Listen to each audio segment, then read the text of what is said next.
In other news, the US Secretary of State Antony Blinken is due to visit Kyiv today. There are renewed calls for peace talks, with Ukraine's president again asking to meet Vladimir Putin. The United Nations is also stepping up its efforts at diplomacy with visits to Moscow and Kyiv this week. It's Easter Sunday in Ukraine, with the Orthodox Church there, people reflecting on the war, which enters its third month today. As Dan Johnson reports from Lviv. Vladimir Putin may have been to church last night to mark the Orthodox Christian celebration, but he won't convince Ukrainians he's a man of peace. Their Easter is about a resurgent defence of their country, rising again in resistance to Russian attacks. At least 8 lives were lost yesterday when an apartment block was hit in Odessa. A 3-month-old baby died here, the latest sacrifice in 8 weeks of war. The president's Easter message was high on symbolism and heavy with condemnation. Our souls are full of fierce hatred for the invaders and all that they have done. Our hearts are full of fierce fury. Don't let fury destroy us from within. Most Ukrainians won't be at home this weekend. Families are scattered and so many people are on the move.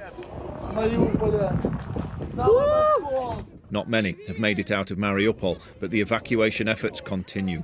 These are the more fortunate who've reached the relative safety of a temporary shelter. Others will spend Easter Sunday trying to escape Russian shelling.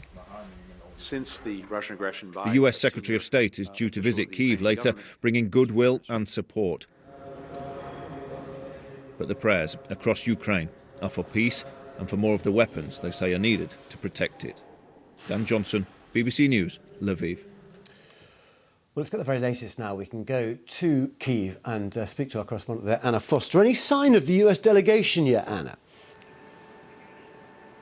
Not yet. It's highly unusual that we would have heard about a visit like this before it actually happens. As you know, normally these things are conducted with the strictest of security, and the high-profile visitors are brought in, they have their meetings, they're often taken to various locations, and then it's always after the event that we see those pictures and hear what they had to say. Maybe a press conference is held. So the fact that President Zelensky announced this yesterday evening at that press conference that he held in a metro station under the streets of Kyiv was highly unusual. They would be the highest profile visitors from the US to actually come here to Ukraine since the war began. President Zelensky has been, as we've heard, he's done it publicly, trying to convince President Biden to come as well. That visit may be a little further down the line.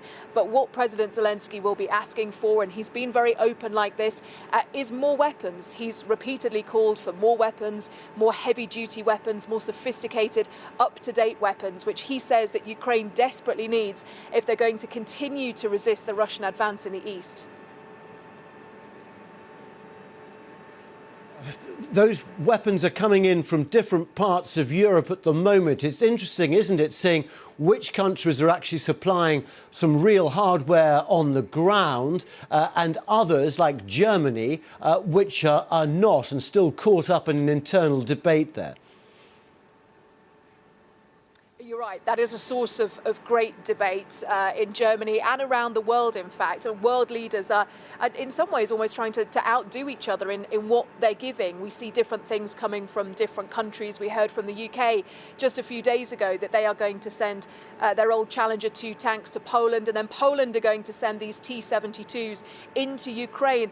Very dated Cold War era equipment, really. But what is crucial is that the sort of thing that's coming in needs to be what Ukrainian forces can actually use. So some of them are out of the country. They're being trained in different places on how to use this more sophisticated equipment. But certainly older equipment that they know that they can get their hands on and use straight away is vitally important. And here in Ukraine, all eyes have been on the front line this Easter weekend. on places like Mariupol, on that 500 kilometers or so down the east of the country through the Donbass, where people have been attempting to celebrate what is a huge day in the Ukrainian calendar, Orthodox Easter. And while people here in Kyiv have been visiting this beautiful St. Michael's church behind me, not everyone everywhere can go to church today. Some of them who are defending the country have to mark this day a little differently.